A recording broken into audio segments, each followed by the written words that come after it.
The other poignant swim I remember I had, I've swum everywhere in the world, mountain streams and everything, but the other poignant swim I've had was at Gallipoli. I visited there late in the day with a friend of mine, late friend of mine, Bill Musk, one of my mentors in medicine. We've been attending a conference together, and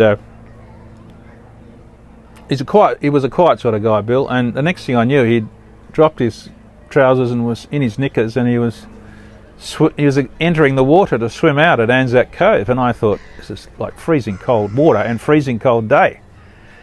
What's he doing that for? Never even told me he was going to do it. Anyway, probably spur of the moment thought, so I thought, oh well, whatever. So I did the same thing, got my knickers and swam out, and I thought, again, it was so cold, my hands were aching. And out we went, and I followed him out, and then he stopped, and he stood on the rocks, they're up to his neck. It wasn't sand, it was rocks underneath.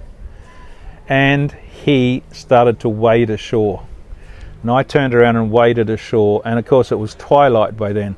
In other words, it was exactly the same sort of conditions that 100 years before that, Australian soldiers and New Zealand soldiers had gone ashore at this very point, wading ashore in hails of machine gun fire from the Turkish soldiers defending the shore.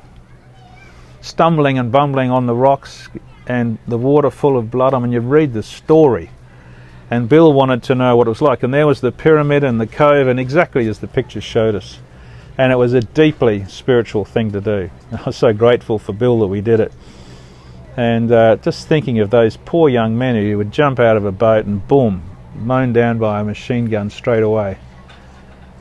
So many died between the boats and the shore. I mean, in that first day, it was the beginning of a catastrophe, but a heroic one. Anyway, that's enough about swimming.